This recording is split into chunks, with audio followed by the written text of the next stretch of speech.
الحمد لله رب العالمين والعاقبة للمتقين والصلاة والسلام على سيد الأنبياء والمرسلين خاتم النبيين محمد وعلى آله وصحبه أجمعين اما بعد۔ میرے دینی اور ایمانی بھائیوں، بزرگوں اور دوستوں، حلال روزی حاصل کرنا ایک بہت بڑی عبادت ہے۔ قرآن مجید میں خود اس کی تاکید کی گئی ہے، کلوا من الطیبات واعملوا صالحا، کہ حلال رزق کھائیے اور اچھے اعمال کیجیے۔ جب حلال رزق کھانا ضروری ہے تو اس کا تلاش کرنا بھی ضروری ہے۔ بغیر تلاش کیے ہوئے حلال رزق حاصل نہیں ہو سکتا۔ تو جو لوگ حلال رزق کے لیے کوششیں کرتے ہیں، تجارت کے ذریعے سے، نوکری کر کے، مزدوری کر کے یا اور دوسرے طریقوں سے کرتے ہیں، اگر اللہ کو راضی کرنا اس ان کی نیت میں داخل ہے تو صبح سے شام تک جو محنت کرتے ہیں، چونکہ حلال کمائی کے لیے کرتے ہیں، حرام سے بچنے کے لیے کرتے ہیں، تو ان کی یہ پوری محنت عبادت میں داخل ہوتی ہے اور قدم قدم پر اللہ کی طرف سے ثواب سے ان کو نوازا جاتا ہے۔ تو حلال رزق کی تلاش بہت ضروری ہے، لیکن آدمی پیٹ کے بھرنے کے لیے، اپنی خواہشات کو پورا کرنے کے لیے، اپنے گھر والوں کے مطالبات کو پورا کرنے کے لیے کبھی حلال طریقوں کو چھوڑ کر، جب اس کے ذریعے سے اس کی آمدنی پوری نہیں پہنچتی ہے، غلط طریقوں کو بھی اختیار کرتا ہے۔ جیسے حلال کمانا ضروری ہے، ویسے حرام سے بچنا بھی ضروری ہے۔ حرام کمائی کے بہت سارے طریقے ہو سکتے ہیں، لیکن ایک بڑا خطرناک مرض ہم کہہ سکتے ہیں، ایسی حرام کمائی جو ساری انسانی عبادتوں کو کھا جاتی ہے، سارے معاشرے کو کھوکھلا کر دیتی ہے، وہ ہے سودی کاروبار، جس کو ربا کہتے ہیں، جس کو آپ انٹرسٹ کہتے ہیں، لون کہتے ہیں، اس طرح کی جو بھی شکلیں، سودی جو لین دین ہے، اس کی شریعت میں بڑی سختی سے تردید کی گئی ہے۔ شریعت نے گویا سودی کاروبار کرنے والوں کے خلاف، سودی لین دین کرنے والوں کے خلاف جنگ کا اعلان کیا ہے۔ قرآن مجید میں صاف ارشاد فرمایا کہ فَإِن لَّمْ تَفْعَلُوا فَأْذَنُوا بِحَرْبٍ مِّنَ اللَّهِ وَرَسُولِهِ، کہ سود سے اللہ تعالیٰ نے روکا اور کہا کہ اگر آپ نے سود سے بچنے کی کوشش نہیں کی تو اللہ اور اس کے رسول کے ساتھ جنگ کے لیے تیار ہو جائیے، جنگ کا اعلان کیجیے۔ تو بھلا آپ سوچئے، جس کی جنگ اللہ سے ہوگی، جس کی جنگ اللہ کے رسول سے ہوگی، کیا وہ کبھی وہ جنگ جیت سکتا ہے؟ کبھی جیت نہیں سکتا۔ جو سود کے دلدل میں داخل ہوتا ہے اس کی بربادی یقینی ہے۔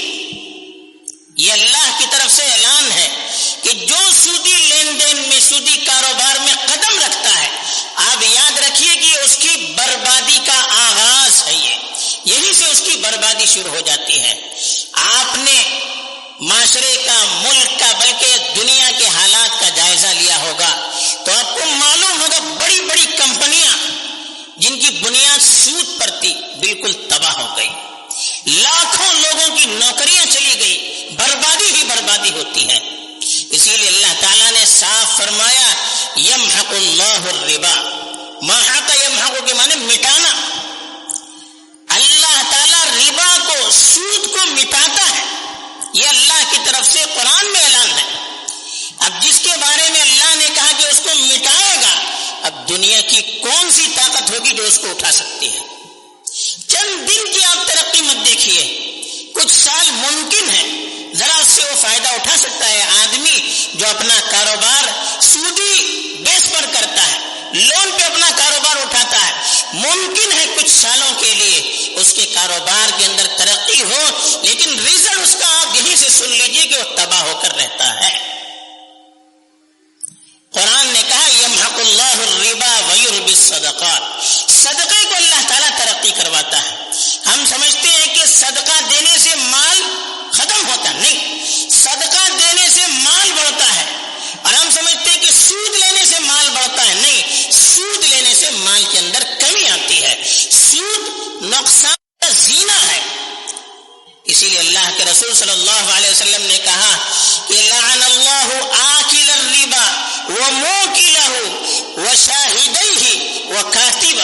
او کما قال صلی اللہ علیہ وسلم، کہا اللہ تعالیٰ نے لعنت کی ہے سود لینے والے پر، سود دینے والے پر، اور سود کی معاملے پر اگر کوئی گواہی دیتا ہے، پتہ نا سود کی لین دین ہم کر رہے ہیں، کوئی آپ کے معاملے کے لیے 2 گواہ ہوتے ہیں، کہا کہ اس گواہ پر بھی اللہ کی لعنت ہے۔ یہاں تک کہا کہ سودی لین دین کے بارے میں اگر کوئی لکھتا ہے، کوئی تحریر کرتا ہے، اکاؤنٹنٹ ہے مثلا، سودی کاروبار کا وہ لین دین کا حساب کتاب کرتا ہے، کہا کہ اس پر بھی لعنت ہے۔ جتنے لوگ سودی معاملات میں لین دین میں ایک دوسرے کا تعاون کریں گے، ان سب پر اللہ کے رسول صلی اللہ علیہ وسلم نے کہا اللہ نے اپنی رحمت سے ان کو دور کر دیا ہے، اللہ نے ان پر لعنت کی ہے۔ تو جس پر اللہ کی لعنت ہو، جس پر رسول کی لعنت ہو، وہ کہاں سے ترقی کر سکے گا؟ اس کی زندگی میں کہاں سے خیر آ سکے گا؟ اس کی زندگی میں کہاں سے برکت آ سکتی ہے؟ بلکہ اللہ کے رسول صلی اللہ علیہ وسلم نے تو کہا کہ ما اظہر الربا والزنا فی قریۃ، ما اظہر الربا والزنا فی قریۃ الا احلوا بانفسهم العذاب، او کما قال صلی اللہ علیہ وسلم، کہ جس قوم میں بھی زنا عام ہوتا ہے، سودی کاروبار عام ہوتا ہے، تو الا احلوا بانفسهم عذاب اللہ، وہ اپنے اوپر اللہ کے عذاب کو لاگو کر دیتے ہیں۔ جس قوم میں زنا عام ہو گیا، جس قوم میں سودی کاروبار عام ہو گیا، تو گویا اس قوم نے اللہ سے کہا کہ اب عذاب اتاریے، اب کچھ بچا نہیں ہے وہاں پر۔ ایسی قوم پر اللہ کا عذاب آنا لازمی، اور اللہ کا عذاب ہم سمجھتے ہیں کہ نہیں پوری بستی تباہ ہوتی ہے، جیسے قوم عود کی، قوم نوح کے ساتھ ہوا، قوم سمود کے ساتھ ہوا، وہ بڑا عذاب ہے۔ لیکن کاروبار میں گھاٹا ہونا یہ بھی عذاب ہے، نوکریاں چلا جانا یہ بھی عذاب ہے، آپس میں دشمنیوں کا عام ہونا یہ بھی عذاب ہے، قحط سالی کا آنا یہ بھی عذاب ہے۔ عذاب کی بہت سی شکلیں ہوتی ہیں، برائیوں کا عام ہونا یہ بھی عذاب ہے، بچوں کا والدین کی نافرمانی کرنا یہ بھی عذاب ہے۔ تو عذاب کی شکلیں الگ الگ ہوتی ہے، ایک بارگی پوری بستی کو برباد کرنا کوئی ضروری نہیں ہے۔ اور اللہ کے رسول صلی اللہ علیہ وسلم نے کہا کہ اللہ تعالیٰ کا وعدہ ہے اس امت کو پوری کی پوری اللہ تعالیٰ ایک بارگی ہلاک نہیں کرے گا، لیکن ایسی جزئی عذاب آتے رہیں گے۔ بلکہ اللہ کے رسول صلی اللہ علیہ وسلم نے تو یہاں تک فرمایا کہ درہم ربا یأکلہ الرجل وہو یعلم اشد من 36 زینۃ، کہ سود کا 1 درہم آدمی اگر استعمال کرتا ہے اور اس کو معلوم ہے کہ یہ سود کا 1 درہم ہے، تو 37 زنا سے بھی بدتر، 36 زنا سے بھی بدتر کہا، 36 مرتبہ زنا کرنے پر جو عذاب ہے اس سے بڑھ کر 1 سود کے 1 روپے کے استعمال پر عذاب آتا ہے۔ کتنی سخت وعیدیں قرآن میں اور حدیث میں سنائی گئی۔ کیوں سنائی گئی ہے؟ اس لیے کہ سود کا سب سے جو بڑا نتیجہ ہوتا ہے وہ ہے آپسی دشمنیاں۔ جب آدمی سود لینا شروع کرے گا تو سامنے والے کے دل میں اس کی نفرت بیٹھ جائے گی، دشمنی عام ہو جائے گی، آپس میں ایسی دشمنی ہوگی کہ پوری بھائی چارگی ختم ہو جائے گی، معاشرہ پورا ٹوٹ جائے گا، بکھر جائے گا، انتشار پھیل جائے گا، نفرت اور دشمنیاں پھیل جائے گی، گروپوں میں، پارٹیوں میں، ٹولیوں میں ملت بڑھ جائے گی۔ آج ہم اپنی آنکھوں سے اس کا نظارہ کرتے ہیں۔ دوسرا جو اس کا سب سے بڑا وبال ہوتا ہے کہ آپس میں ایک دوسرے سے کا تعاون، آپسی ہمدردی کا جذبہ جس کو اسلام نے ابھارا ہے، جس کو اسلام نے ترقی دینے کے لیے کہا ہے کہ ایک دوسرے کی مدد کرنا، ایک دوسرے کا تعاون کرنا، یہ جذبہ ختم ہو جاتا ہے۔ آدمی جب کسی کو قرض دے گا اور اس پر سود لے گا تو پھر کہاں سے آپسی تعاون اور ہمدردی کا جذبہ پیدا ہوگا؟ یہ جذبہ جس کو اسلام بڑھانا چاہتا ہے، یہ جذبہ ختم ہو جائے گا، بھائی چارگی ختم ہو جائے گی۔ پھر آدمی ہر چیز میں، ہر معاملے میں اپنا فائدہ دیکھے گا، اس سے پھر معاشرہ پنپ نہیں سکتا، ایک دوسرے کی ہمدردی آ نہیں سکتی، تو یہ بہت بڑا نقصان ہے۔ سود جب آدمی لینا شروع کرتا ہے اس کے اندر پھر حرص پیدا ہو جاتی ہے، مال کی محبت پیدا ہو جاتی ہے. اب اس کے دماغ میں یہی رہتا ہے کہ کسی طرح سے سامنے والے کا مال لے لو، چاہے سامنے والا فقیر ہو جائے، برباد ہو جائے. اسی لیے کہا غریبوں کا استحسان ہوتا ہے. ایک آدمی قرض کیوں لیتا ہے؟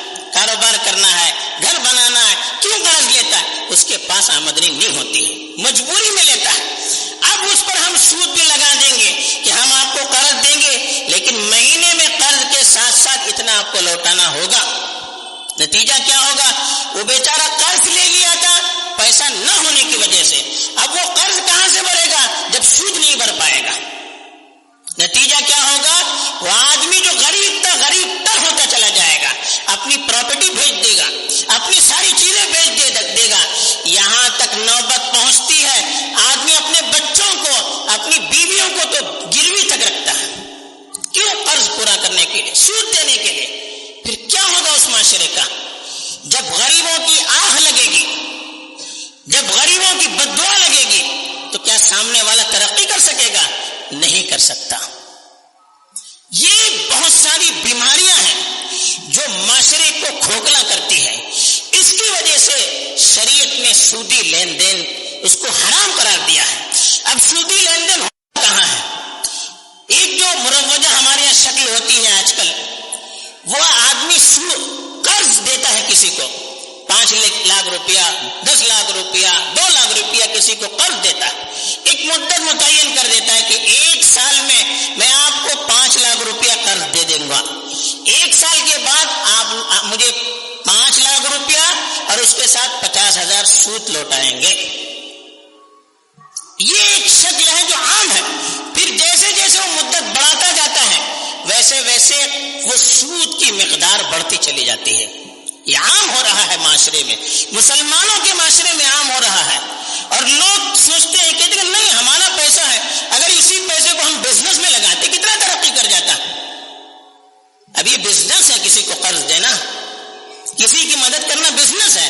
تو آپ کو بزنس ہی کرنا تھا تو آپ نے قرض کیوں دیا؟ وہ تو بیچارہ مجبور ہے، اس کے پاس پیسہ نہیں ہے، اس لیے وہ آپ سے قرض مانگ رہا ہے. اس کو بھی آپ نے بزنس کا ذریعہ بنا دیا تو پھر سوچیے آپ کی انسانیت کہاں چلی گئی.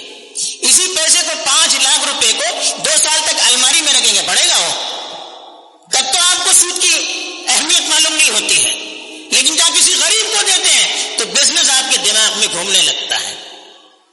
ایسے ہی سود کی ایک شکل ہوتی ہے، آدمی کسی کو بزنس کے لیے پیسہ دے دیتا ہے، ٹھیک ہے پارٹنرشپ کرنی چاہیے، لیکن اس کے اصول ہوتے ہیں یا نہیں. وہ کہتا ہے کہ میرا 10 لاکھ روپیہ ہے، مجھے منتھلی 10,000 آنے چاہیے، آپ کو فائدہ ہو نقصان ہو.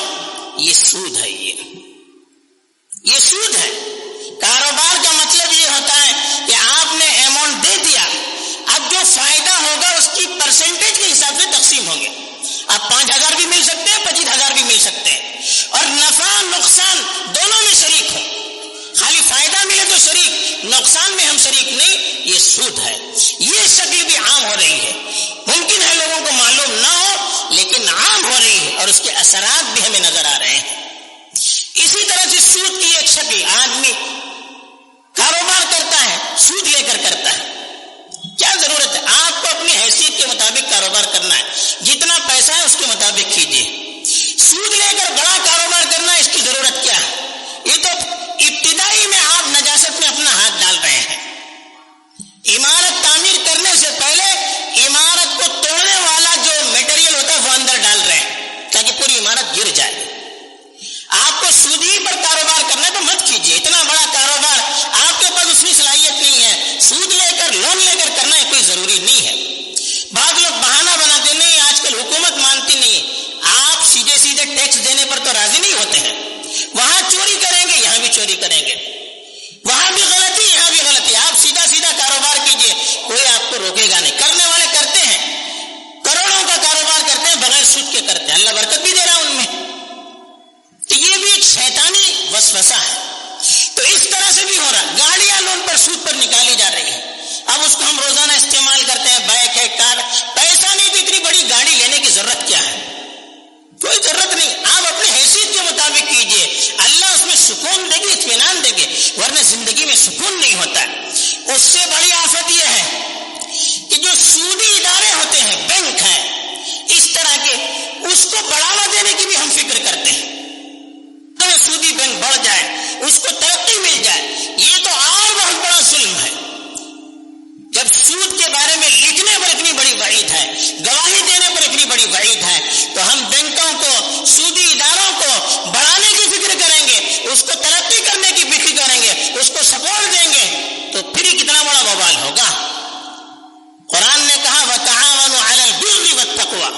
نیکی کے کاموں میں، بھلائی کے کاموں میں، تقوی کے کاموں میں ایک دوسرے کا سپورٹ کیجیے۔ وَلَا تَعَاوَنُوا عَلَى الْإِثْمِ وَالْعُدْوَانِ، گناہ کے کاموں میں، ظلم کے کاموں میں آپ سپورٹ مت کیجیے۔ کسی سودی ادارے کو ترقی دینے کے لیے اگر ہم کوشش کرتے ہیں تو برائیوں کو عام کرنے کے لیے ہم کوشش کر رہے ہیں، پھر اس کا جو وبال ہوگا اللہ کی طرف سے ہم اور آپ اس کا اندازہ نہیں کر سکتے۔ دنیا میں بھی وبال ہی وبال ہے، پریشانیاں ہی پریشانیاں ہیں، اور آخرت میں جو ہوگا اس کا ہم تصور نہیں کر سکتے۔ تو یہ اور اس طرح کی بہت سی سودی شکلیں معاشرے میں عام ہو رہی ہیں، اور اتنی ساری وعیدیں ہیں، اس کے ہوتے ہوئے پھر بھی ہم اگر سودی معاملات کریں گے بزنس میں اور دوسری اس میں، تو پھر کیا ہمارے گھر میں سکون آئے گا؟ ہماری اولاد ہماری تابع اور فرما بردار بنے گی؟ آج شکایت ہے لوگوں کو، اخلاق ختم ہو جا رہے ہیں، حیا ختم ہو جا رہی ہے، اطاعت اور فرما برداری کا جذبہ ختم ہو رہا ہے۔ کیوں ہو رہا ہے؟ حرام لقمہ پیٹ میں جائے گا تو کیا اچھی عادتیں آئے گی؟ غلط چیز پیٹ میں جائے گی، غلط چیز ظاہر ہوگی، اچھے اثرات اس کے ظاہر ہوں گے۔ تو اب ہمارا اور آپ کا اپنا فیصلہ ہے، ہم کیا چاہتے ہیں، اپنی اولاد کو کس طرح بنانا چاہتے ہیں، اپنے معاشرے کو کس رخ پر لے جانا چاہتے ہیں، اپنے ملک کو کس رخ پر لے جانا چاہتے ہیں، یہ ہمارا فیصلہ ہے۔ ہمیں سوچ سمجھ کر فیصلہ کرنا چاہیے۔ اللہ تعالیٰ ہمیں سود اور اس کے سارے اثرات سے محفوظ رکھے، اور اس سے جو غلط اثرات مرتب ہو رہے ہیں ان سب سے ہماری حفاظت فرمائے۔